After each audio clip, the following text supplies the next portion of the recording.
Good morning. You're looking at a live view of Starship as we await its fourth flight test from Starbase, Texas, also known as the Gateway to Mars.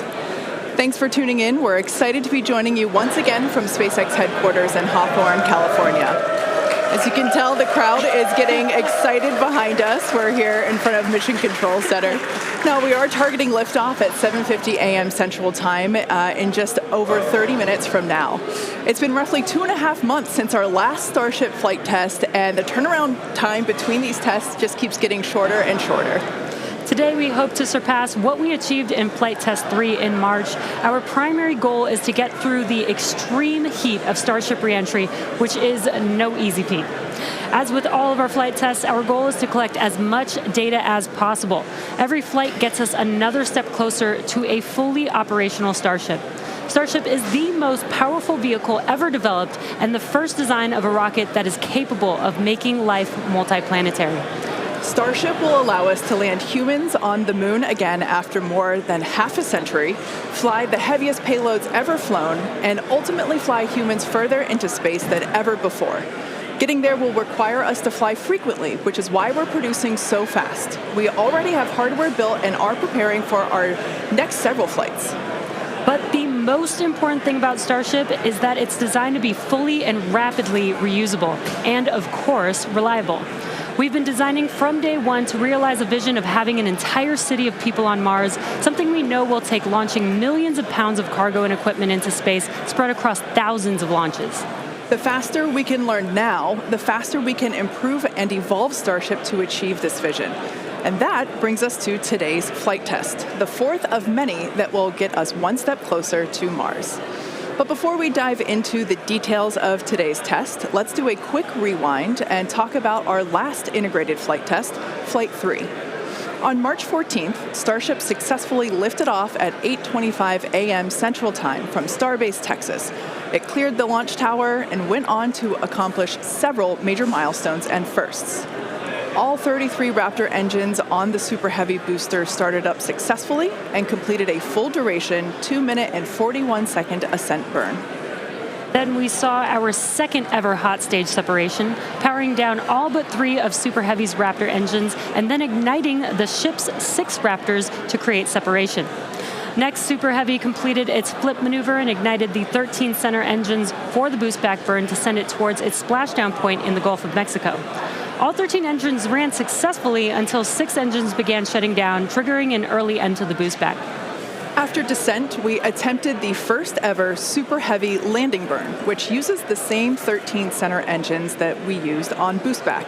Since 6 of those experienced the early shutdown in the boost back burn, we attempted the landing burn with the remaining 7 Raptors, and 2 of those 7 reached main stage ignition.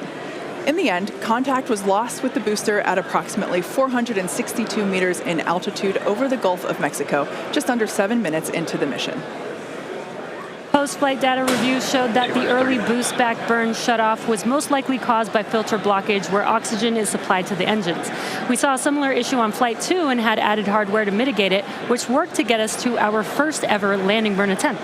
Now, for today's flight, we upgraded those filters further and made some additional hardware and software changes to increase our chances of igniting all 13 engines for the landing burn. Now, turning back to the Flight 3 ship, we saw all 6 Raptor engines start successfully and powered the vehicle to space, marking the first time we completed its full ascent burn. While coasting, we completed some additional objectives, including the opening and closing of the payload door. We also transferred propellant between tanks inside the ship, which is a key test as we prepare for full ship-to-ship prop transfers in the future.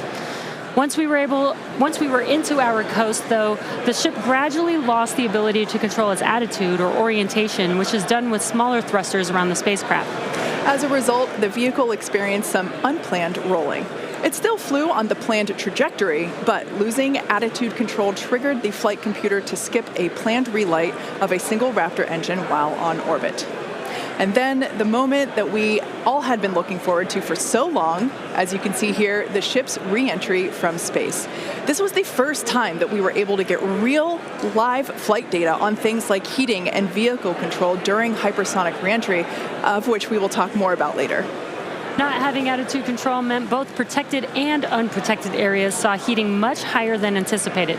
But we were able to get live, high-definition views and real-time data during entry thanks to Starlink terminals on the ship, which itself was a widely successful test. This gave us confidence that we'll continue to get unparalleled insight into the ship's re-entry in order to rapidly improve.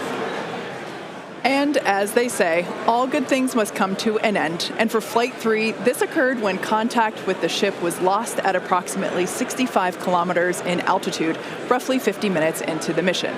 After reviewing data from the flight, we found the most likely cause of the unplanned rolling seen during the ship coast phase and re-entry phase was blockage of valves that help control the smaller attitude control thrusters. We upgraded these to make them more resilient and added some additional thrusters for redundancy. Overall, we learned a tremendous amount from that last flight, and capping it off with those re-entry views was truly an exciting end to the mission. Incredible. So back to today's test. Today's mission profile is similar to Flight 3, but we have new test objectives, the first of which is getting through the extreme heat of re-entry. About 27 minutes from now, Super Heavy will ignite its 33 Raptor engines and lift off from Starbase. A little more than 2.5 minutes into flight, the Super Heavy booster will separate from the ship in a hot stage separation, meaning that it'll light its engines while still attached to a partially lit booster. The booster will perform a flip maneuver, followed by a boost back burn. About 2 seconds after that burn ends, we'll jettison the booster's hot stage. As it heads back to Earth, the booster will attempt a landing burn before splashing down into the Gulf. Meanwhile, the ship's engines will remain lit for just under 6 minutes during its ascent before shutting down for the coast phase. The ship will coast for about 40 minutes or so, reaching a peak altitude of 214 kilometers. And after its coast phase, the ship will attempt a controlled re-entry, including a flip maneuver and a landing burn, before splashing down in the Indian Ocean. Now, we say attempting because, again, this is a test and nothing is guaranteed. As we mentioned earlier, the booster and the ship have to contend with some extreme conditions on re-entry. For this flight test, we do not plan to recover any hardware from the booster or the ship. With the exception of Falcon, this is no different than what happens to most rockets flying today that are expended or fall into the ocean after completing their mission. Eventually, we will land and recover Starship boosters and ships as we do today with Falcon 9 and Falcon Heavy boosters. And in fact, we've landed 316 Falcon boosters to date. Even though recovery is not planned, the telemetry and data we receive all the way to the end is what we're looking for, which will help us continue to build a rapidly reusable Starship for the future. In other words, the payload for this mission is data. It's also worth mentioning that the hot stage jettison is an off-nominal procedure that we're using as a temporary way to reduce the weight of the vehicle for its water landing today. Yeah, exactly. Future designs give Super Heavy boosters a lighter weight integrated hot stage intended for full reusability, which will mitigate the need to jettison the hot stage. Okay, so now that we have a handle on today's flight test, let's check in with Dan. Dan, how's it going? Hey, Jesse, and welcome everybody back to Starbase for yet another Starship launch. I'm coming to you live from the Raptor's nest behind the Mega Bay. I'm here with our Pad Red team and some of our flight controllers this morning. Everything has been going really smooth. We did have the Red team going a little bit earlier to fix a ground side issue, but that was taken care of. That's why we slid a little bit later into our window. But as of right now, we are on track for liftoff at 7:50 a.m. Central Time. That's 12:50 UTC. As you can see, we are actively loading propellant onto Starship and Super Heavy. Those frost lines are ticking up as we load liquid methane, that's our fuel, liquid oxygen, that's our oxidizer, onto both vehicles. They're cryogenic, so they're subcooled to several hundred degrees below zero. Since Flight 3, we've made a few more upgrades, helping to bring Prop Farm 2.0 online. That's just going to help us to continue to shorten the amount of prop load time that we're going to need. We're also going to be using it for Launch Tower number 2, which is going to be coming to Starbase real soon.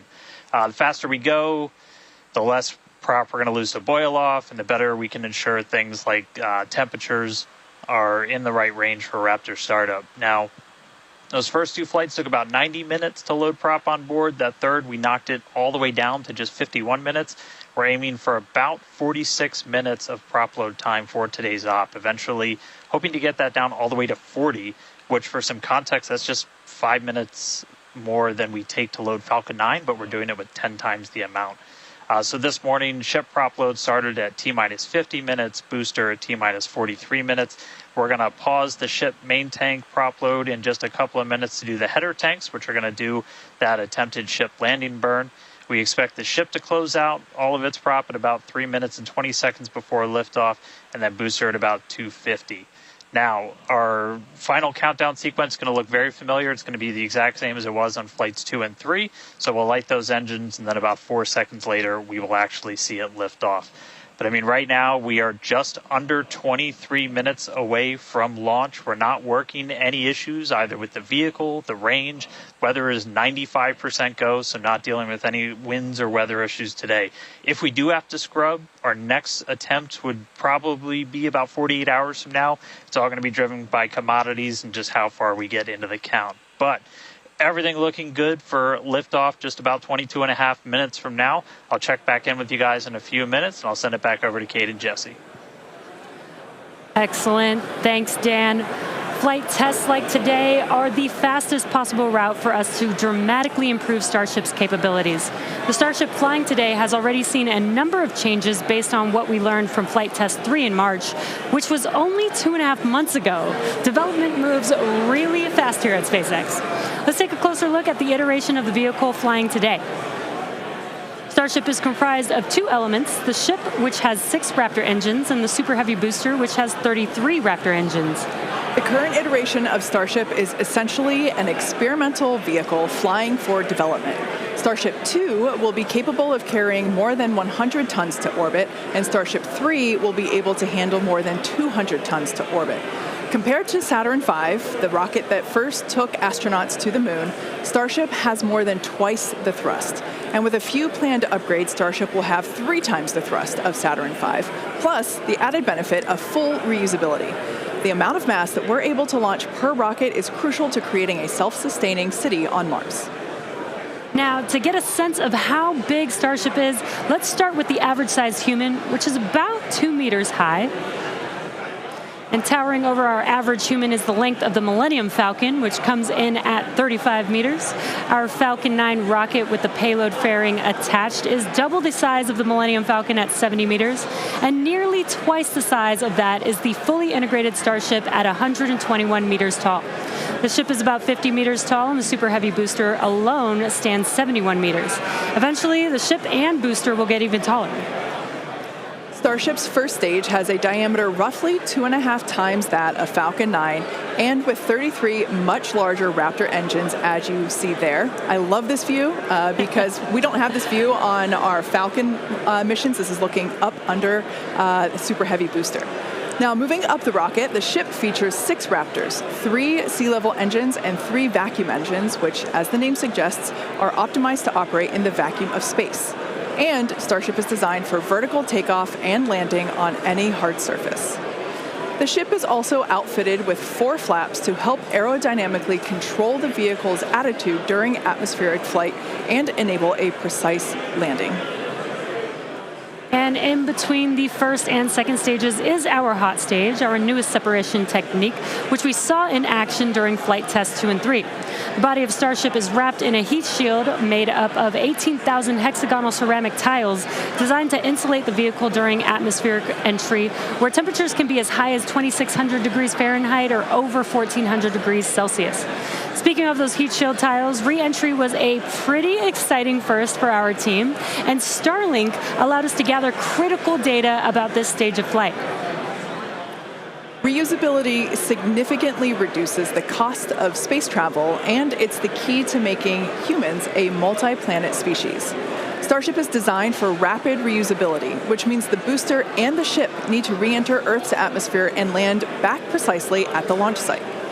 With each flight test, we gather more and more data to help hone Starship's re-entry capabilities. The more information we have from each flight, the quicker Starship development can proceed. One way to gather more information is to improve communication throughout the flight, including re-entry, where historically there has been a communications blackout. To do this, we equipped Starship with Starlink terminals to expand its communication capabilities. The Starlink terminals are those 4 black squares that you see there on top of the ship. Starlink is the world's largest constellation of highly advanced satellites operating in a low orbit around the Earth, providing high-speed internet on Earth and now in space. Starship is designed to have a large surface area to create considerable drag during re-entry. Traveling at about 27,000 kilometers per hour, or almost 17,000 miles per hour, Starship compresses the air in front of it, causing the temperature of the air to rise and ionize, turning it into plasma. This plasma layer interferes with communications by absorbing and reflecting radio waves, leading to the communications blackout we've seen historically with spacecraft during atmospheric reentry. With Starship, most of that plasma is built up around the front and sides of the vehicle, leaving an opening downstream where we're able to point our Starlink terminals. And with Starlink also operating at a higher frequency than traditional space-based communications, we're able to power through any residual plasma to provide real-time video and data at high speeds back to the ground. Super cool. We actually got to see this in action on Starship's last test, Flight 3, which had the first ever live HD video of a spaceship re-entering the atmosphere. SpaceX engineers were able to gather data on the performance of Starship as it re-entered the atmosphere and watched the heat shield in action. Now, the physics of re-entry are extremely hard to replicate perfectly on the ground, so access to this data is an invaluable tool for rapid iteration.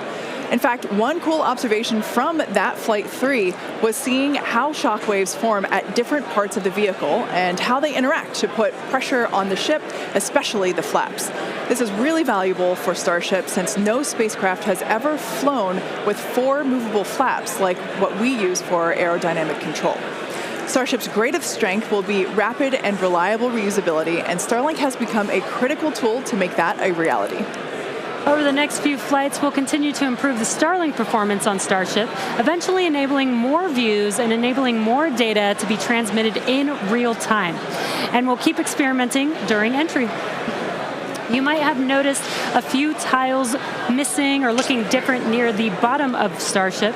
We intentionally placed 1 thin tile and removed 2 tiles completely. In their place, we now have sensors to see how hot things get without the tiles in those locations, while also testing some backup thermal protection options. Ideally, we expect Starship's reentry to improve on each flight, thanks in part to this wealth of new data. But if getting to space is hard, returning from space is even harder. That's right. No one has ever succeeded in creating a fully and rapidly reusable heat shield. So we could see some spectacular failures before we get this right. But with communications improving on each flight, we will continue to gather more and more data to inform our development. We're now about 15 and a half minutes until our next liftoff attempt. In the meantime, let's take a look at some of the technology we have in development as we prepare to head to the moon in future missions. Starship will be taking astronauts to the moon as part of NASA's Artemis program. Next year, we plan to demonstrate ship-to-ship propellant transfer, which will be important for our upcoming moon missions. Today, we're actively testing a lot of hardware that will make exploring the moon possible. One recent series of tests brought together the key pieces we'll see when landing back on the moon: Starship, spacesuits, and astronauts.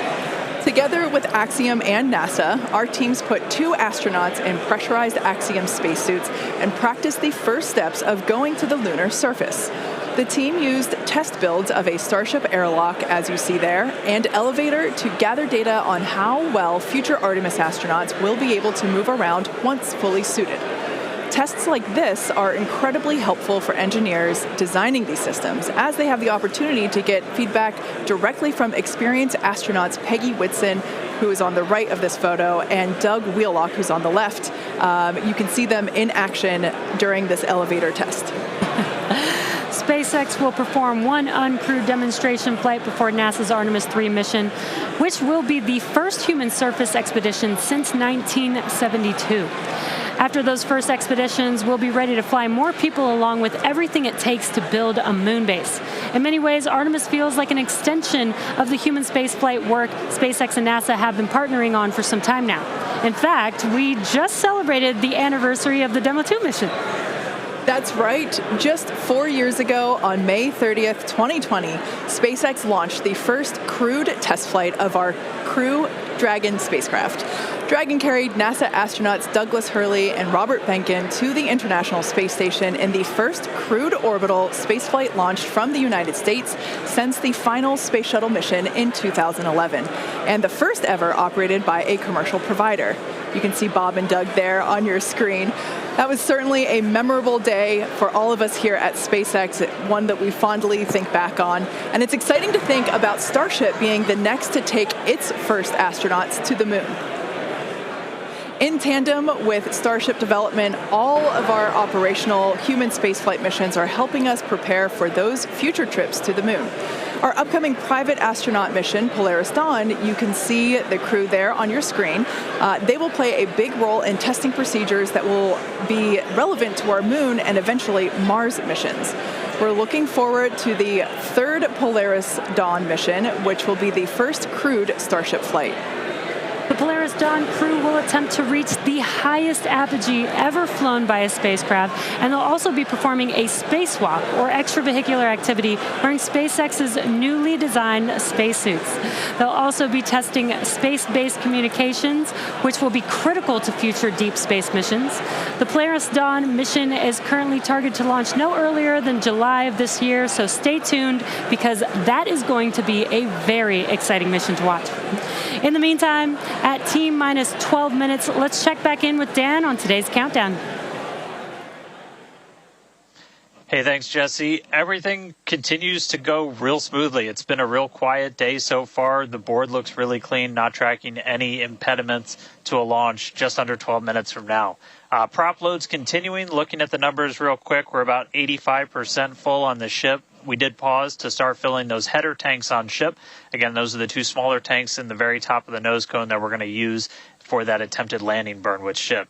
And with the booster, we're just at about 75, 76% or so on our methane and LOX, so getting pretty full there. Those are going to continue down to about 3 minutes and 20 seconds before liftoff. That's when we'll close out all the prop on the ship. And then T-minus 2 minutes and 50 seconds on the booster. A lot of work also going on in the background. Our range safety teams working to make sure the area, not just around the pad, but in the sea space out in the Gulf, and also in the anticipated entry point in the Indian Ocean are clear. We're not tracking any blockers, any boats, anything like that in the zone right now, but their work literally continues right up until those last couple of minutes. So they're working pretty hard to make sure everything stays clear. But right now the range is green. I already talked about it in the beginning. It looks a little bit cloudy, but weather not a concern today. Really light winds. We only had about a 5% chance of violation when we started this morning, and that's held. So everything continuing to look really good for launch so far. The pad itself is getting ready. Reminder that we're going to light those engines about 4 minutes before it actually takes off. So you'll see them start, the 33 engines on Super Heavy start to light prior to that T0. And then about 2 seconds after, we'll start to see first motion. But everything looking great. Just coming up on 10 minutes until launch. Getting excited down here. Ready to feel the rumble. I'll send it back to you guys over in Hawthorne. Thanks, Dan. Teams are also getting excited here at SpaceX headquarters in Hawthorne, California. There is a pretty large crowd now gathering outside of Mission Control, located just behind Jesse and I. Now, actually, you can see it there on your screen. There they are.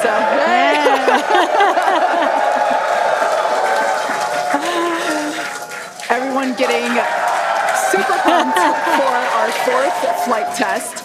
Now, as a reminder on that note, today is just a test, the fourth of many future flight tests of Starship before it becomes fully operational. So whatever the outcome and however far we get, we can promise excitement. This rapid, iterative development approach has been the basis for all of SpaceX's major innovative advancements, including Falcon, Dragon, and Starlink.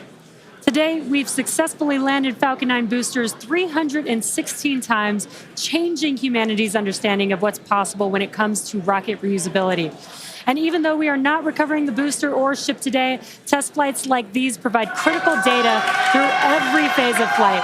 which will get us closer and closer to full reusability, and we have a lot more tests planned for this year.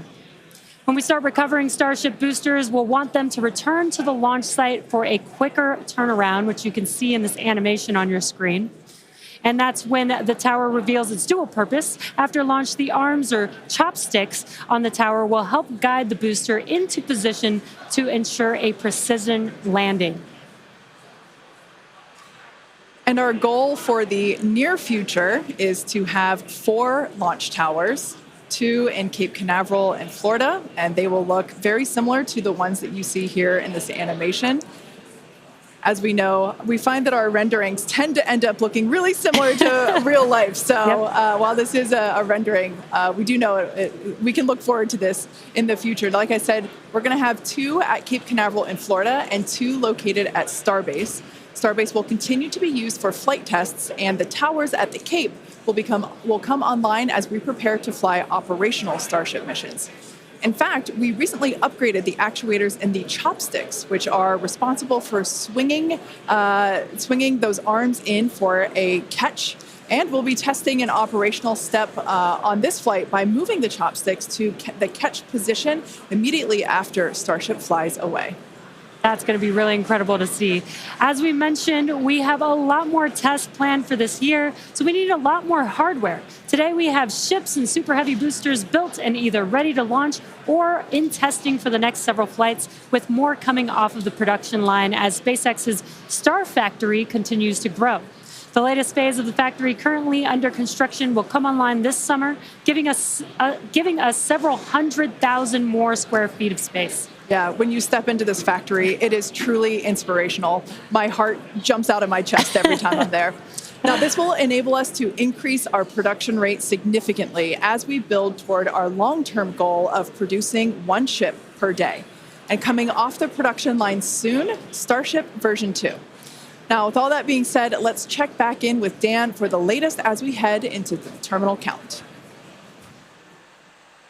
Hey, thanks, Kate. Everything still looks great. We're getting ready to launch. We are just under 6.5 minutes away. You can see when we throw up the graphics for prop load that we're almost closed out. Ship more than 90% full. Those header tanks are done. And then the boosters right coming up on 90% real soon. So we're going to see those close out in the next couple of minutes. Ship's going to end at about 3 minutes and 20 seconds. It'll be fully loaded. And then booster at about 2 minutes and 50 seconds. After all the props loaded on, we go through a lot of steps to safe ground systems. You're doing things called pushbacks, where you're just clearing all of those lines on the ground of propellant before we lift off. But once we're done, we're going to have 10 million pounds of liquid propellant on board Starship to help power the most powerful vehicle ever designed. If we do hold, we have a built-in hold gate at T-minus 40 seconds. We can hold there for about 30 minutes or so today. If we need to wait for final pressure checks or for if we have anything on the range, anything like that. Did just get that the range is green, so we are coming up 5 minutes and 20 seconds away. We are not planning to hold at T-minus 40 unless we trip some kind of hold alarm, something like that. So we could blow right through that gate and go right to launch. Don't be shocked if we hold at T40, though. And if we do, we can hold for a couple of minutes and then keep going. Our window is open all the way until 9 a.m. today. Now, once we pass through T-minus 40 seconds, a number of events will occur in rapid succession. The ground spin and ignition systems will come up to flight pressure, and the ship will go to internal power. Now, after that, the quick disconnect arm lockout is removed in preparation for retraction shortly after T0. Gas lines connected to the booster and ship are vented down, and once we pass T-minus 40 seconds, we still have the ability to recycle the count under certain conditions back to T-minus 40 seconds and hold there to assess what happened and if we can proceed again to T0.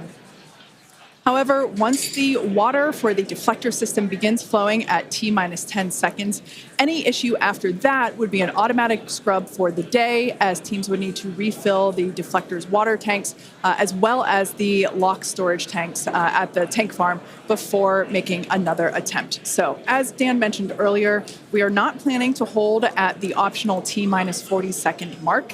That that moment basically is what would allow teams to wait for final checkouts or assess prop levels or avionics, vehicle pressurization, the range, the weather.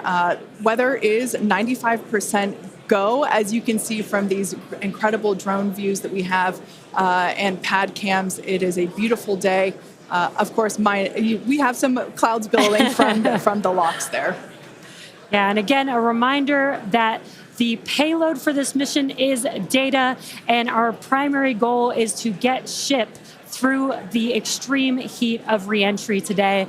We're very excited to see that. We did get very close on Flight 3, so I'm excited to see how these iterations that we've made to the vehicle will help improve our chances of success today. Yeah, absolutely. Now, just as a reminder for the booster, now we are not attempting to recover any hardware today, both either on ship or booster.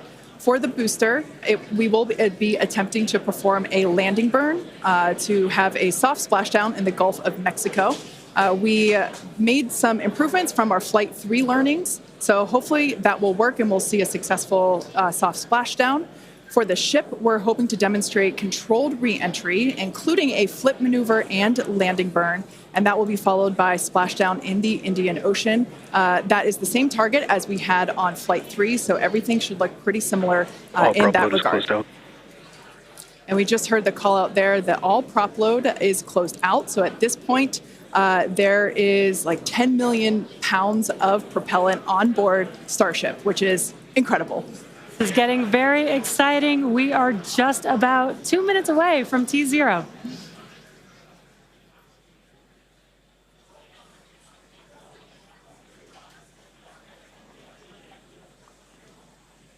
And as Jesse just said, we are under 2 minutes away. So prop load is complete. All the fill drain lines into ship and booster have closed.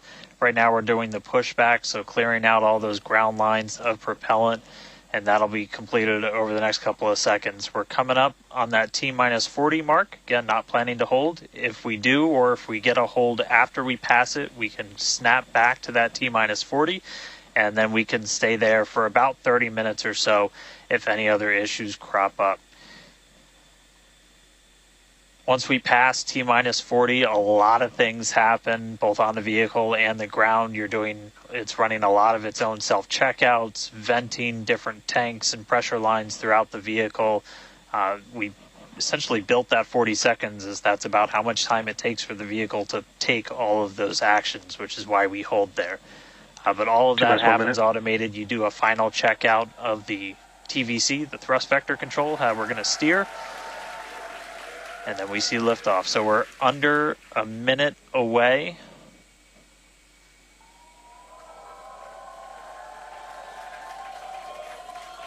"45 seconds and counting."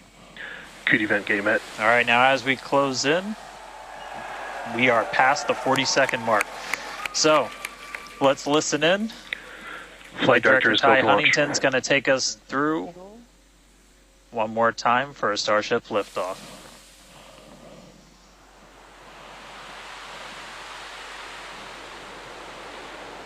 T-minus 15. 10, 9, 8, 7, 6, 5, 4, 3, 2.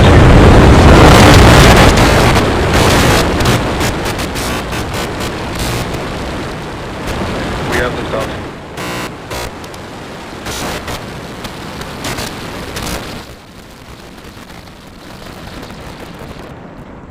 Vehicle is pitching downrange.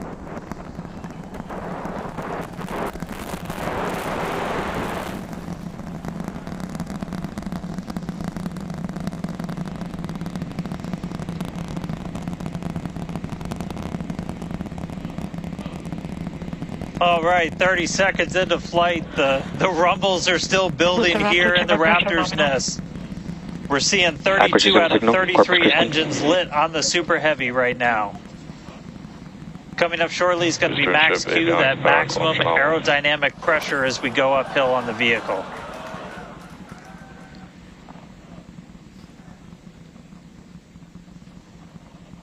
Max Q.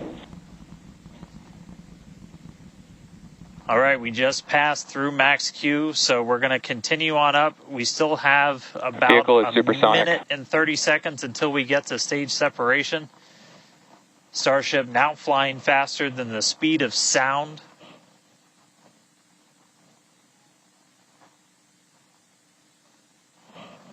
All right, so you got a couple of views. You got some ground trackers in your top camera there. You're looking down from the top of the booster in the bottom left, and then a camera in the top flap of the ship looking back in the bottom right, so getting a couple of different looks as Starship heads uphill. Once we get the hot staging, a lot of things happen all at once simultaneously. We're going to light the engines on the ship, starting with the RVACs first, and then the 3 center sea level engines before we're separated. All of that exhaust gets plumed out the side of the hot stage, and then the ship will separate itself.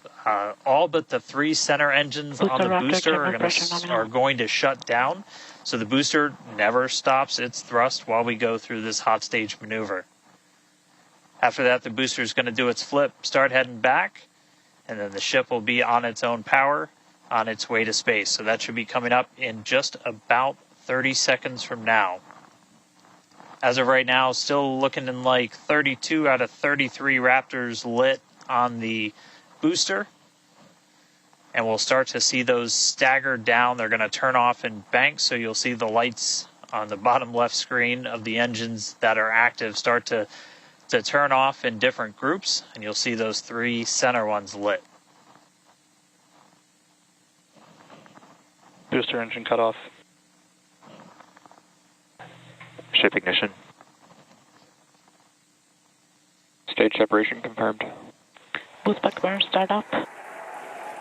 Acquisition of signal. Houston.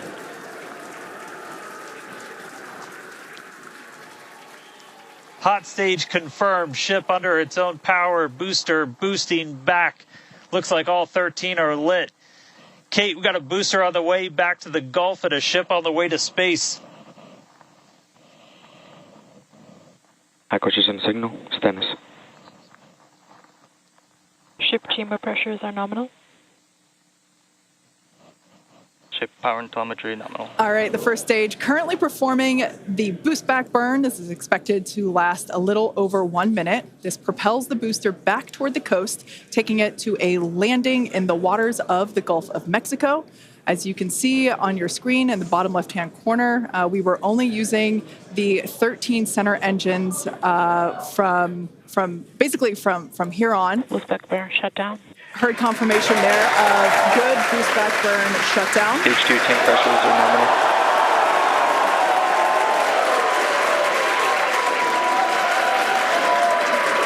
Lots of excitement. So right here, this is our view of the jettisoned hot stage. As we mentioned, this is a temporary fix to help reduce the weight of the booster, of the Super Heavy booster. Future iterations will have a lighter weight integrated hot stage structure that won't need to be jettisoned. Now, after we jettison that hot stage, the booster will begin to attempt its water landing in the Gulf. In the meantime, the ship will coast for about 40 minutes or so up to an altitude of 214 kilometers. And after its coast phase, it will attempt a controlled reentry, including a flip maneuver and a landing burn, just before splashing down in the Indian Ocean. But as a reminder, we are not attempting... Trajectory nominal. Good news there. Trajectory is looking good for the ship, which is on the right-hand side of your screen.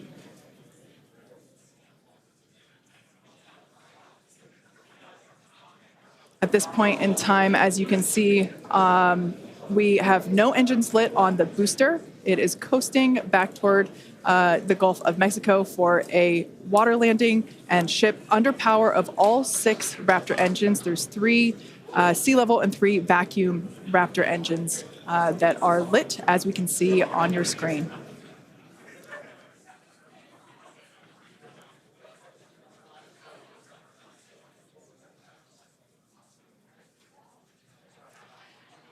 These views have been looking incredible. Super Heavy has been performing beautifully today. And you can hear the crowd is very excited about it. As a reminder for booster, the primary goal today is to do a landing burn and a splashdown in the water. And we are just about 30 seconds away from that landing burn expecting to begin. And an incredible view from the forward portion of the booster. This is basically on top of the Super Heavy booster where we have jettisoned that hot stage. So now we can see this incredible view of Earth as it's making its way back down to the Gulf of Mexico. Right now, the booster is using the 4 hypersonic grid fins to guide itself through atmospheric re-entry. And we are expecting that landing burn here.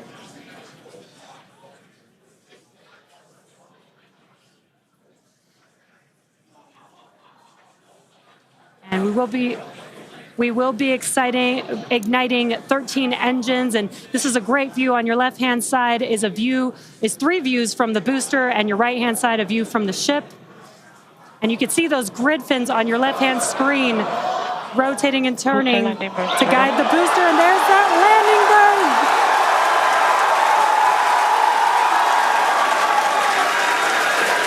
That landing burn just begun, and you can see the water below.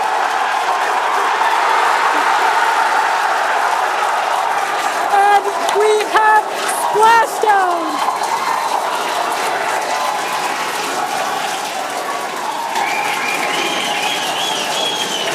What an incredible sight!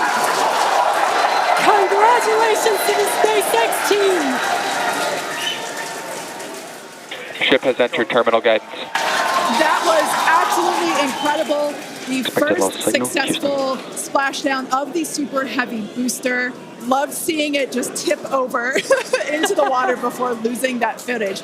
Now the next milestone is coming up in about under a minute. Ship is going to shut off its Raptor engines, Ship engine cut off, which we see right there. As we mentioned before, today's test flight is not an orbital flight, but rather one that demonstrates the Starship's orbital capability.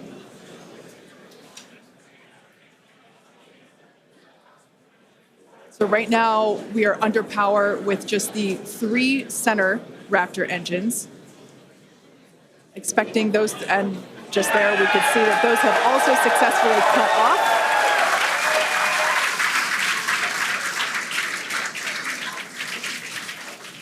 Ship FDS is saved.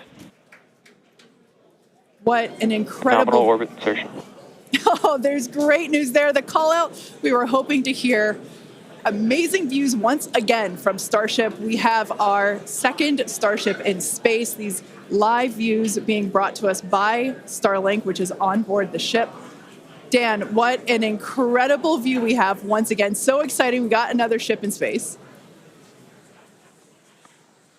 I'm like still jumping up and down. I'm like, this whole building was going absolutely insane when we saw the booster hit the water. I mean, wow. Congrats to everybody that's just been putting in insane amounts of hours on everything to make this thing a reality. And I feel like every single time we do one of these, we're seeing something wildly new. We got to see the hot stage jettison and the booster in the water. But just to recap real quick over everything that's happened. So we lifted off at 7:50 a.m. only 9 minutes ago. How has it only been 9 minutes? 7:50 a.m. Central at 12:50 UTC. We saw 32 of the 33 Raptor engines on Super Heavy make the ascent. We had successful cutoff, successful hot staging, all 6 engines on the ship, powered it all the way into a nominal orbital trajectory. And we've already been getting some live views from the ship on board. After that, the booster was able to do its boost back burn. Oh, this looks like we're actually getting some views from the ground still, potentially from Florida, of the ship as it's up there. That's a view from some of our tracking cameras on the ground in Florida. But the ship, we just heard successful orbital insertion, so it's right where it needs to be and is now going to continue on its way to coast until it comes to reentry. But I mean, the booster, successful boost back burn, jettison the hot stage, and then a landing burn. It looked like we saw 12 of the 13 engines light up, and then that first ever soft splashdown in the water. So a whole lot still to come. Ship now on its way to its primary objective of entry. That's going to be coming up in just under 40 minutes from now. So a lot still to come, but wow, what a 9 minutes to start this mission off. So can't wait to see what entry is going to show us, but that launch was incredible. Back over to you, Jesse and Kate. Wow. I am still trying to catch my breath here. That was some incredible views that we have never seen before. It has been nonstop since liftoff, and with the booster having completed its job for the day, we're going to take a short break for about the next 28 minutes, and we'll return while we're going to take a break while the ship is continuing to coast before re-entry. Exactly. As with Flight 3, Starlink may enable us to talk with the ship through re-entry with no communication blackout. We are still testing Starlink during this phase of flight, so of course nothing is certain. However, if we do have views, we will be sure to bring those to you live. Views such as the one, that we had. Well, of course, because I said it went away. So we will try to bring those to you live. Exactly. Views or no views, we'll see you back here at T plus 40 minutes for coverage of Starship's re-entry, flip maneuver, landing burn, and splashdown.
It has been an exciting day so far. We had an on-time liftoff of 7:50 a.m. Central Time, followed by successful hot staging, stage separation, jettisoning of the hot stage structure, an epic super heavy booster landing, water landing in the Gulf of Mexico, the first successful return of the super heavy booster. So that was incredible to see. And right now, the ship is in space. As you can see here by this view, we're looking at one of the flaps of Starship, one of 4. You can actually see a close-up side detail of some of those hexagonal heat shield tiles. Now, coming up around T plus 49 minutes, the ship will re-enter the Earth's atmosphere. As a reminder, the primary goal of today's flight test is for ship to make it through the extreme heat of re-entry. This is typically a portion of flight where we don't have communications with the spacecraft because it's re-entering at or around orbital velocity, which is about 8 kilometers per second or roughly 5 miles per second. At those speeds, the spacecraft moving through the atmosphere results in friction and creates a plasma field around the vehicle. That blanket of plasma distorts, as you can see, that plasma blanket, which you can kind of see here, distorts communication frequencies. So we're left with a brief blackout in communication.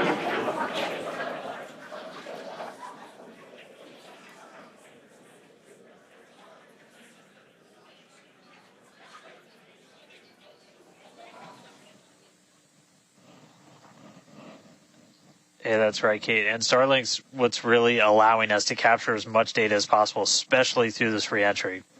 Updated animation landing burn. I hope we get to see it for real today. But these live views that we're getting now and we're going to continue to get are through Starlink. That's going to allow us to get as much data as possible, which we've said it before. We're going to say it 9,000 times. The data is the payload on these flights. So as much as we can learn, that's just going to pay dividends on all of our future flights and help us get Starship to an operational phase. Reentry, obviously a really critical phase of the flight, and it's the one that we're now most focused on cracking to get us closer to that full reusability.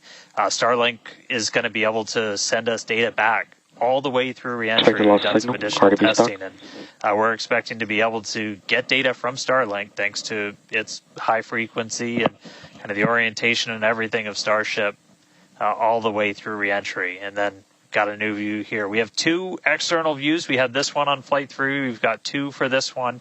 And we're going to continue adding views as we continue to evolve Starship. Again, this is an experimental vehicle. Believe me, I want as many camera views as you all do.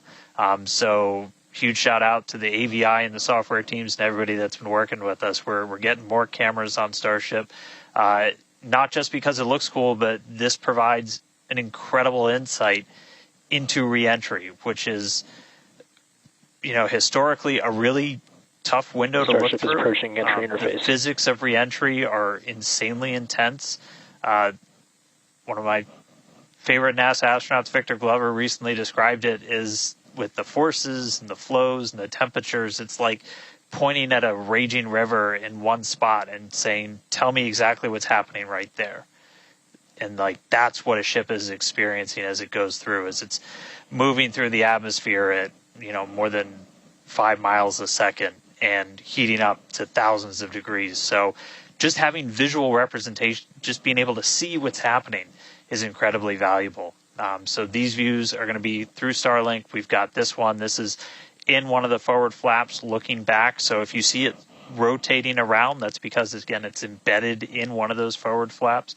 So as we get through and we start to build up density in the atmosphere, this view is going to move around as the flap does.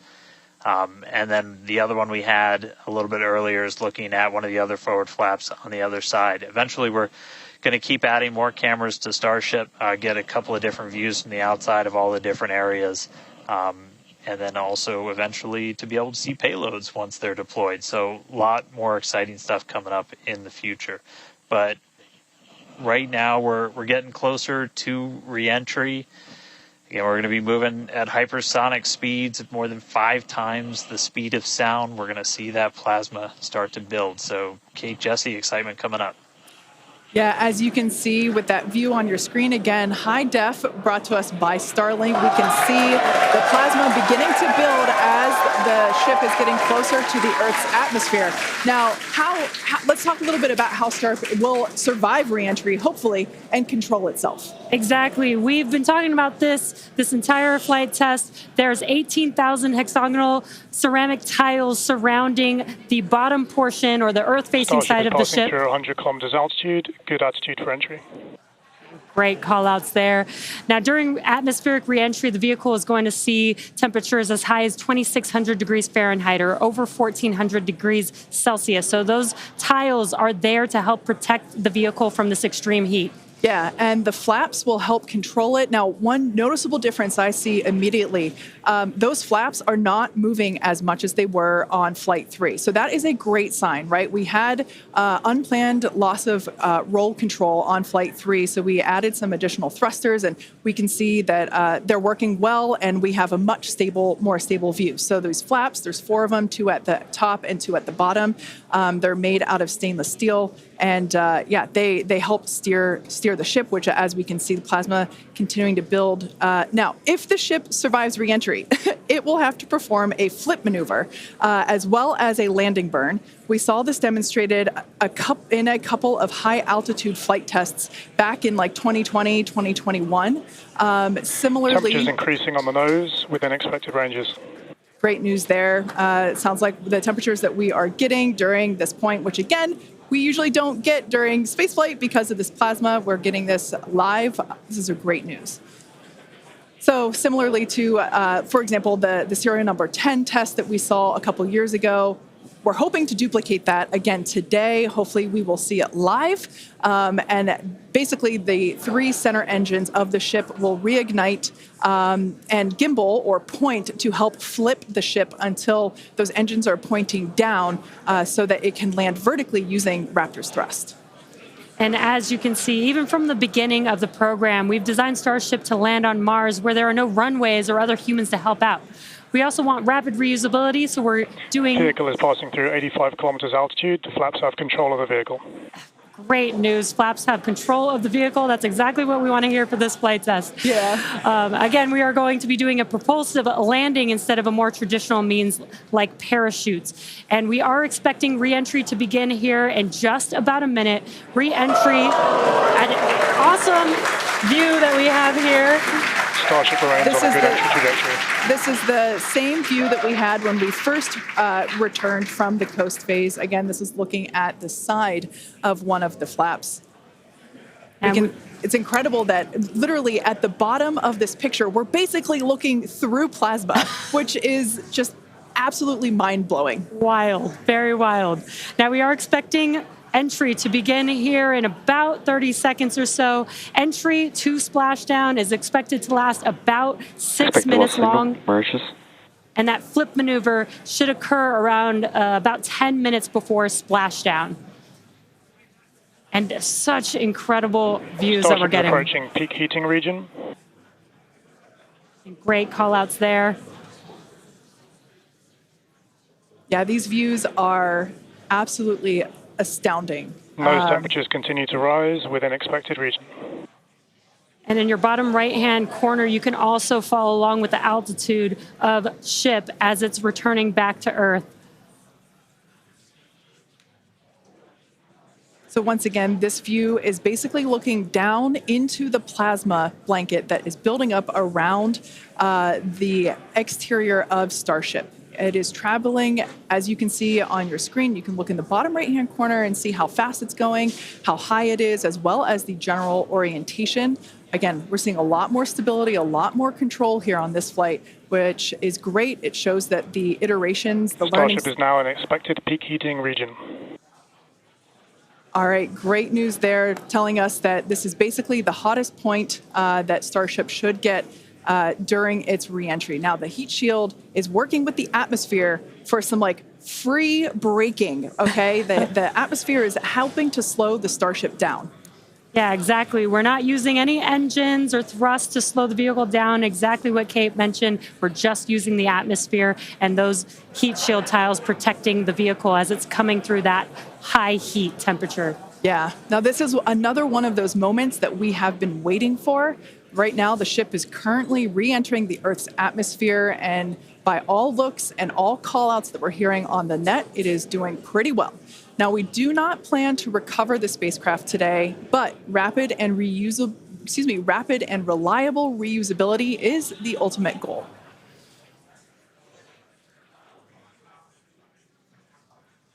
And just pausing to just take in this incredible new and different view that we're seeing. We did get a similar view in Flight 3, but again, the vehicle did lose a little bit of its control, attitude control, and this is a very stable view. This is great. This is exactly what we want, and we are hearing that we're getting expected call-outs. Mm-hmm. Absolutely. Starship is seeing half a G of acceleration, remains on a good entry trajectory.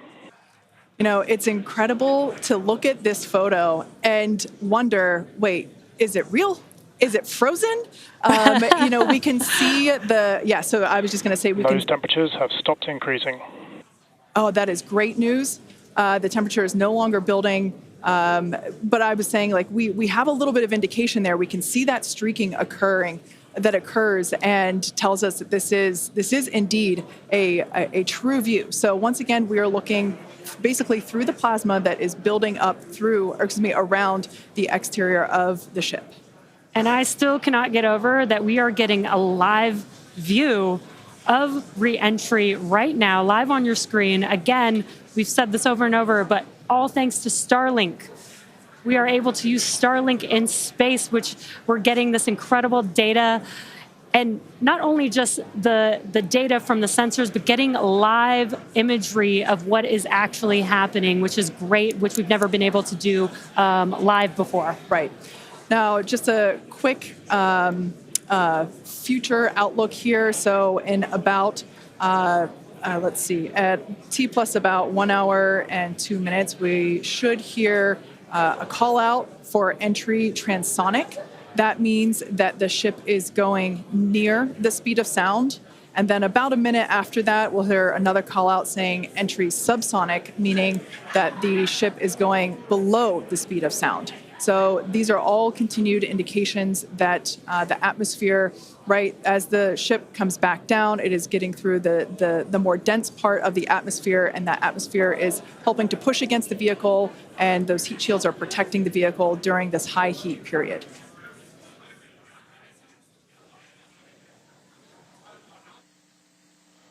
Yeah, Kate and Jesse, we're starting to see as the atmosphere gets denser, you're starting to see a few more particles make an appearance in the plasma there. You can see you're looking down at the aft end of the ship in the top left, and you're seeing essentially the flame build up as we go through reentry.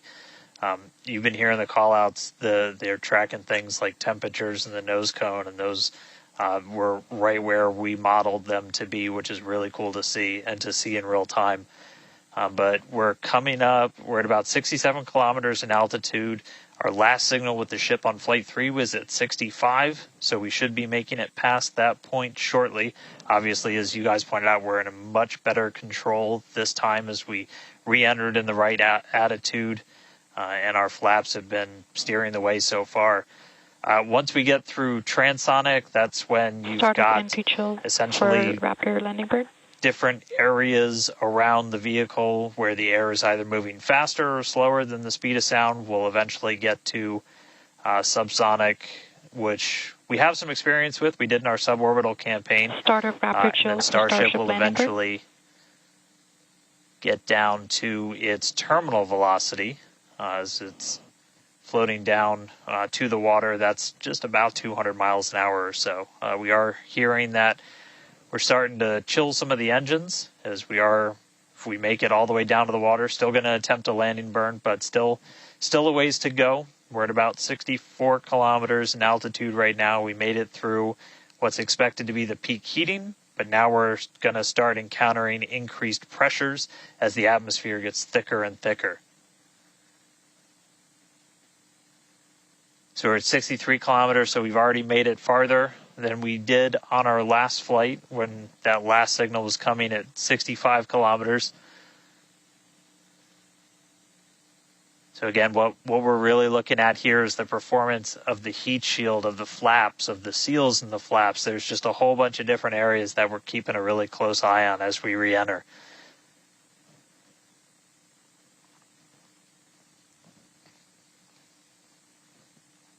Starship remains on a good entry trajectory.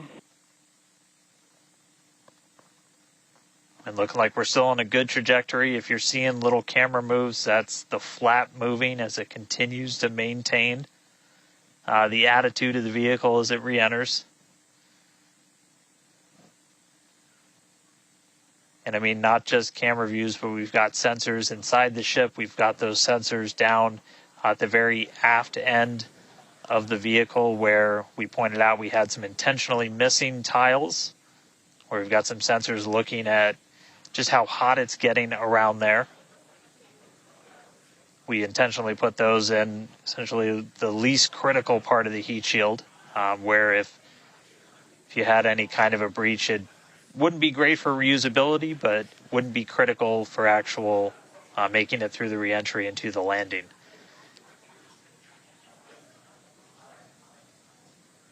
"58 kilometers, we're continuing to descend.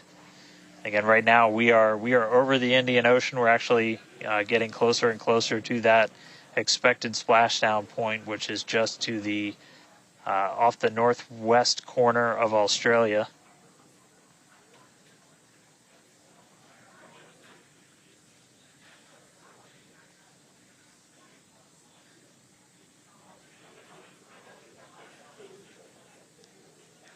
And if you keep an eye on our speed, the speed is dropping. We're hitting the thicker part of the atmosphere now. The speed's going to start dropping precipitously.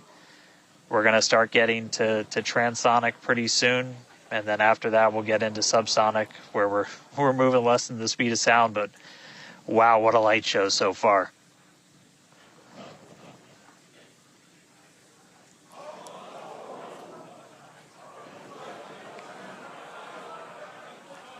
External temperatures are starting to come down. Again, this camera view is looking right at one of the forward flaps.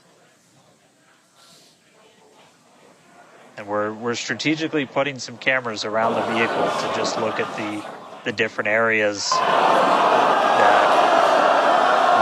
looks like we got the flap starting to come apart a little. Yeah, it does appear that we have a little bit of burn through there. We can see pieces of the vehicle flying off. What a show it has been. It's been like watching Interstellar or something. This is wild to see this, but the ship is still coming down, which is incredible to see. How far can it go? That is the question. Keep your eye on the altitude in the bottom right-hand corner. We're at 54 kilometers right now.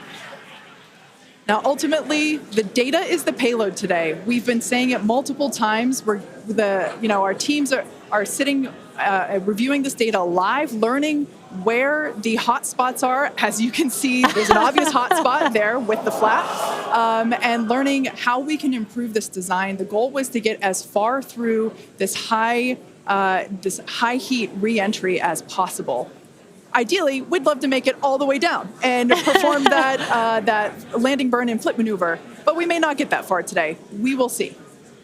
Again, this is a test, and we are gathering as much data as possible, visual data as well, which we can see here. We are getting a lot of debris covering the camera on your screen, but we can still see some of those sparks and flames from that high heat as ship is making its way back down to Earth. Ship now at 50 kilometers and closing. The good news is we still got, looks like that camera lens just cracked. It's safe to say ship's getting a little beat up, but that's to be expected on a test flight. We are still learning how to improve the ship for total survival and recovery of the high heat reentry. I'm honestly impressed that we're still getting this live view despite how much debris is coming off of this flap right now. The fact that we've got it is good news. And I may have jinxed it. I apologize. Look at that. It's back. We are still going. And the team's here at SpaceX are excited, as you can tell by the cheering behind us. There's still a sizable crowd here at Mission Control Center Hawthorne. A splashdown is expected in just about 4 minutes from now. And we're still moving. We still have live views. Starlink is doing an incredible approaching job. maximum entry dynamic pressure. External temperatures are dropping. Okay, good news. Those external pressures are dropping. The question is, how much the ship is left? We can't really tell. We can still see some of that particulate coming off. And unfortunately, we do have a cracked camera lens. But for any photographers out there and videographers, we know that's part of the gig sometimes. Yeah, and you can see that the speed is rapidly slowing down. That's actually really great news for us. We want the vehicle to be slowing down before it splashes down into the ocean. That'll help set us up for that flip maneuver, engines first, down into the water. Exactly. So we have seen this flip maneuver demonstrated on previous high altitude flight tests like serial number 8. Oh, more views. Or I should say, more light coming through the view that we have through that cracked and dirtied lens there. But yeah, so we're hoping that this flip maneuver, that we can pull it off as soon as we get those views back. If we can get them, if the ship is still around, we will bring it back to you. Vehicle has passed maximum dynamic pressure. That is great news. Maximum dynamic pressure being the moment in which the vehicle experiences the greatest amount of aerodynamic pressure. Speed still dropping. We're now at 37 kilometers above the ocean. Just like Flight 3, we are targeting a splashdown in the water in the Indian Ocean. And we don't have a live view right now, but because we're still getting data and telemetry, that does tell us that ship is still doing okay, at least. And there we got that live view back. The crowd very excited to see that view, despite not being able to see very much. The fact that it's there tells us the ship is still alive. Yes, and collecting data, continuing to collect data as we get closer and closer to Earth. Yes, now 30 kilometers, now 29 above the Indian Starship is Ocean. at 30 kilometers altitude, Mach 2. Sounds like the vehicle's traveling, as we just heard, Mach 2, which is, looks like we might, I thought maybe it might clear up. It is a little bit, now at T plus 1 hour, 3 minutes and 13 seconds into Starship Flight 4, hoping that the ship can hang on. It's probably potentially hanging on by a couple of bolts and threads, but it's still going, and that is excellent news. That deceleration is looking incredible. We're about to go under 1,000 kilometers per hour. Yeah. Starship is at 20 kilometers altitude. Now, keep in mind that even though we can't see anything, the data itself is what we really are. Starship is subsonic. Subsonic, they're telling us it's traveling below the speed of sound.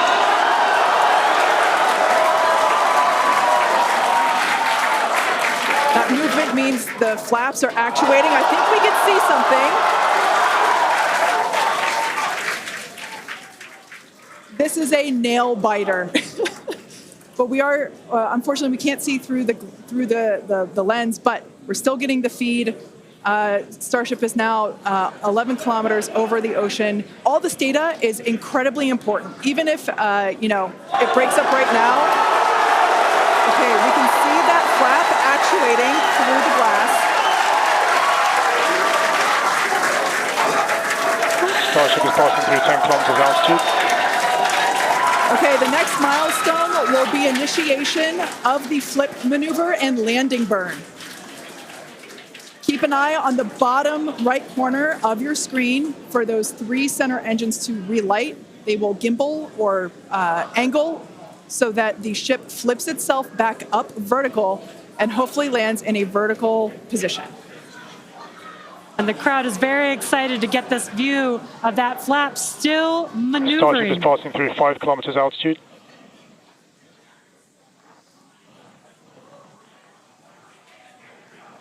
This is incredible. We're getting very close to splashdown. These fireflies are such a good sign of life right now. We wish we could see more, but we'll take it. Starship is at 2 kilometers altitude, terminal velocity.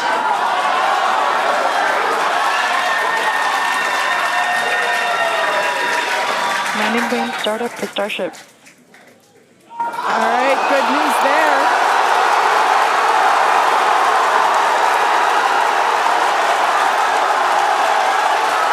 Nominal chamber pressure. Landing burn startup.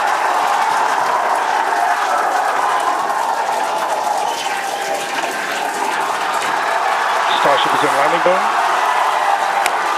Landing burn shutdown. The landing burn shutdown was commanded.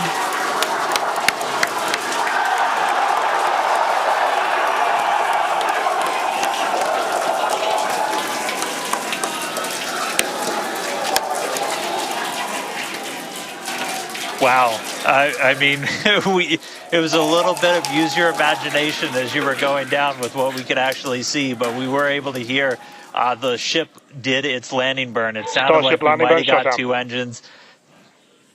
And there's the final call for landing burn shutdown, but we'll go back through all the data, but we did get confirmation that a landing burn took place. Starship made it through re-entry and did its first ever landing burn. From South Texas to the other side of the earth, Starship is in the water. What a day. What a day, guys. Yeah, that was absolutely incredible. We got views pretty much the whole way down. Analysis said it could do it. We weren't sure if it was going to be able to happen, but Starlink powered through, and we were able to get signal. We started to get some debris on the cameras and everything, but we were able to see it. So, I mean, what a day. Just recapping, everything started off today. We lifted off from here in Starbase just about an hour ago. It feels like a lifetime.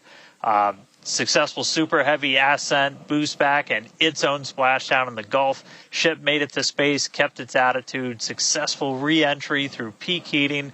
We got to see it under flap control through the atmosphere, and we got call out of our first ever ship landing burn after a launch into space. So,